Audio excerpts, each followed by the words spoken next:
Olá pessoal, meu nome é Ronaldo Gonçalves Gonzaga, eu sou professor de Física e hoje a gente vai continuar aí a, a aula sobre Lei de Kirchhoff, ou Kirchhoff, né? Conforme cada um aí aborda. Bom, eu tenho aqui no meu circuito, certo? 3 resistores, um de 5 ohm, um de 10 ohm, um de 2 ohm e 2 fontes, uma de 20 volts e uma de 8 volts, certo? Distribuídas aí no meu circuito. Bom, primeiramente, eu não consigo determinar, certo? Uma associação aqui entre os resistores, se elas são em série ou paralelo, devido a como esses resistores estão colocados aqui no meu circuito. Então, dessa condição, eu preciso utilizar aí os conceitos da aula anterior, abordando aí a lei das malhas e a lei dos nós, certo? Bom, no meu circuito, então eu vou poder aí definir o sentido da minha corrente. Bom, aqui no caso, para ambas as malhas, eu defini elas no sentido horário. Então elas vão girar conforme o nosso querido relógio aí, certo? E se a gente analisar, bom, eu tenho aqui uma corrente, certo? I1, que ela vai chegar aqui e vai dividir em duas partes, virando I2 para baixo e I3 seguindo o determinado caminho. Então, pela primeira lei de Kirchhoff, certo? Ou Kirchhoff, né? A gente tem que toda corrente que entra tem que ser igual à corrente que sai. Então, toda corrente que entrou aqui no meu nó, ela é igual à corrente que sai do outro nó. Você pode analisar aqui que I3 faz todo o caminho, encontra aqui com I2 e volta a ser I1, certo? Na malha A. Bom, disso eu tenho que fazer o tratamento, então, para cada uma das malhas, certo?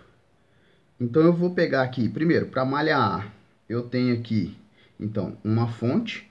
Olha como que a minha corrente entra aqui, menos 20 volts. Então, menos 20, certo? Entrando aqui a corrente no resistor, mais 5 vezes I1, certo? E mais, certo? 10 vezes I2. Tudo isso tem que ser igual a zero. Lembrando aí da segunda lei de Kirchhoff, ou Kirchhoff, né? Onde os potenciais somados, certo? Tem que ser igual a zero. Ou, melhor explicando, a somatória dos potenciais tem que ser igual a zero. Bom, para minha malha A, então, eu tenho a minha equação. Para minha malha B, então, como está escrito aqui, vamos analisar. Então, eu tenho o sentido aqui, certo? Da minha corrente, que me diz que o I2, ele está no sentido contrário, né? Da corrente I3. Ou a corrente que circularia aqui, ela está no sentido contrário ou no sentido anti-horário, mais fácil a gente falar, né? Então, aqui a gente tem menos 10 e 2. Esse menos aqui está relacionado ao sentido, certo? Da corrente. Mais 2 e 3, daqui de cima, mais 8, certo? Tudo isso tem que ser igual a zero, seguindo a segunda lei, certo? De Kirchhoff, ou Kirchhoff, que a gente conhece, tudo bem? Bom, dessa brincadeira aqui, o que eu tenho que sempre lembrar? Bom, primeira condição, eu tenho que definir aí o meu sentido da corrente, certo? Definindo, eu já consigo saber como que vai se comportar. E depois aplicar aí a lei das malhas e dos nós, certo? Que são as leis de Kirchhoff, ou Kirchhoff. Bom, continuando aí então. Se a gente for analisar aqui, para a malha A, então, a gente tem menos 20 mais 5 e 1 mais 10 e 2. Só melhorando aqui, eu vou passar o 20, que está negativo, para o outro lado, ele vai ficar positivo, né? Então, eu vou ter 5 e 1 mais 10 e 2 é igual a 20, certo? E na malha B, a gente tem 10 e 2 mais 2 e 3. Lembrando que o 10 é negativo, né? Mais 8 igual a 0. Então, tá bem definido aqui, ó. Menos 10 e 2, mais 2 e 3, mais 8 igual a 0. Eu vou passar o 8 para o outro lado, então vai ficar menos 10 e 2, mais 2 e 3, tudo isso igual a menos 8. Então, aqui eu tenho a equação 2, equação 3, certo? E a equação 1 que a gente tem lá, que a corrente 1 é igual à corrente 2 mais a corrente 3. Bom, o mais interessante nessa condição, ou nessa aplicação da lei de Kirchhoff, ou Kirchhoff, né, é que a gente vai cair sempre num sistema, e esse sistema ele pode ter várias equações e várias incógnitas. Como que a gente vai saber? Bom, a gente consegue resolver esse sistema aí quando o número de equações e o número de incógnitas são iguais. Então aí a gente consegue resolver, certo? Voltando aqui, quais são as equações que eu vou ter então? Equação 1, equação 2, equação 3. Quais são os números de incógnitas? I1, I2 e 3. Então, sendo assim, esse sistema pode ser resolvido. Certo? Seguindo aí, então. Utilizando as equações 1 e 3, eu tenho o seguinte. Da equação 3...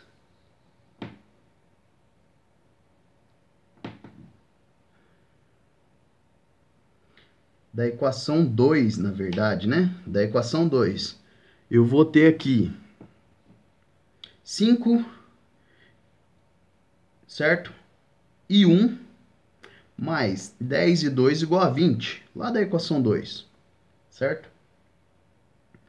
Só que quem que é I1? I1 nada mais é do que I2 mais I3, certo? Então, no lugar de 1 lá, na equação 2, eu substituo I2 mais I3.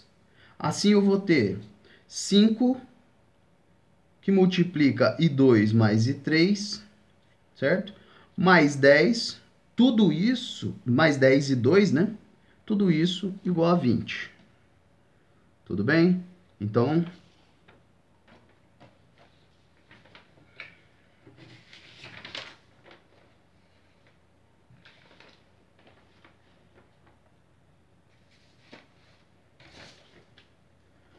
eu vou ter no meu sistema 5 e 2 mais 5 e 3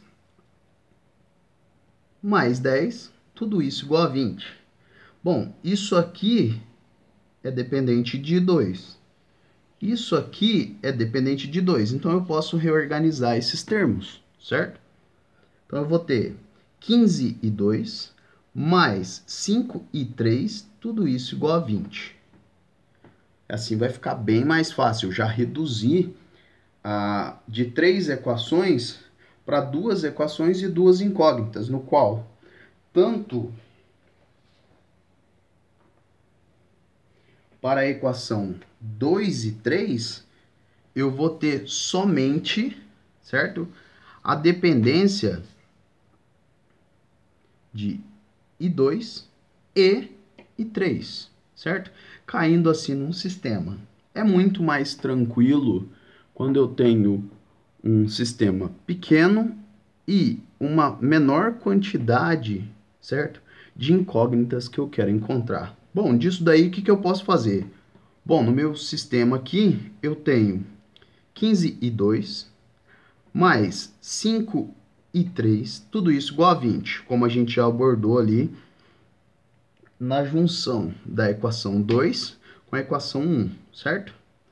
E a equação 3 me fornece menos 10 e 2, mais 2 e 3, tudo isso igual a menos 8. Bom, notem que depende de 2 e 3. A de baixo depende de 2 e 3.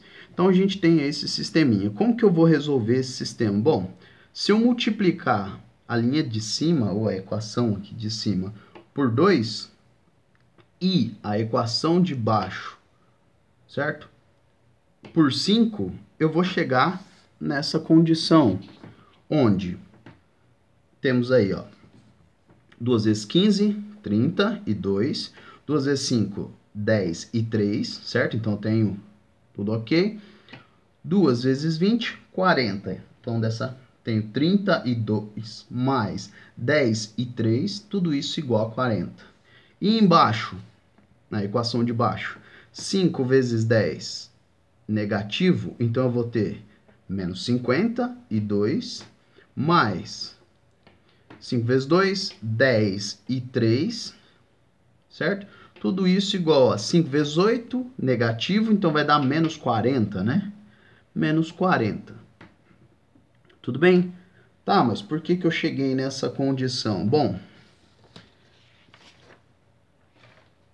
se eu subtrair a equação de cima pela de baixo, o que eu vou ter aqui? Vamos lá. 30 menos 50 vai dar 30 mais 50. 30 mais 50, 80. Beleza? 10 menos 10, 0. Então, eu já não vou depender de I3. E 40 menos 40 é igual a 80.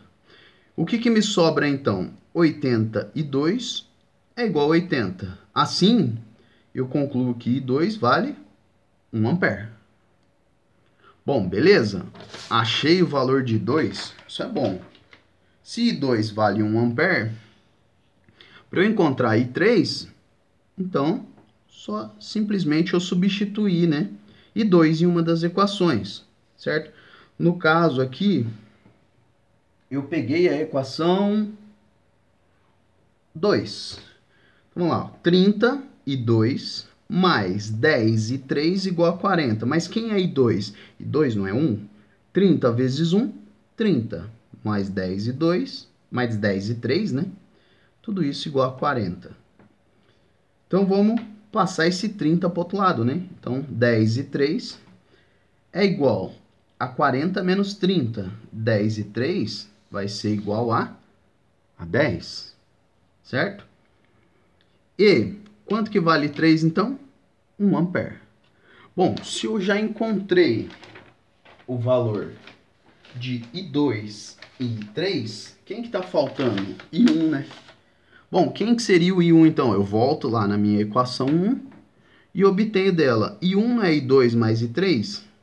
Então, I1 vai ser 1 ampere mais 1 ampere. E 1 é igual a 2 amperes, certo? Então, o segredo da lei de Kirchhoff é, primeiramente, definir um sentido da sua corrente que vai te dizer se você está no sentido correto ou não. E depois aplicar, né, a lei das malhas e dos nós.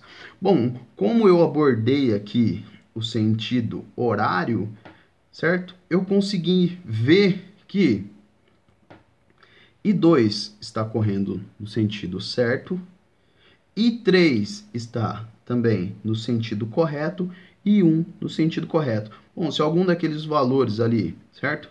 Desce com o sinal invertido, certo? O que eu poderia concluir? Que o sentido da corrente que eu abordei no meu início, certo? Ele não seria o sentido real daquele circuito. E sendo assim, eu teria que inverter o sentido para obter a resposta, certo? Galera, muito obrigado, certo? E no próximo assunto aí, a gente vai estar abordando outras questões de física.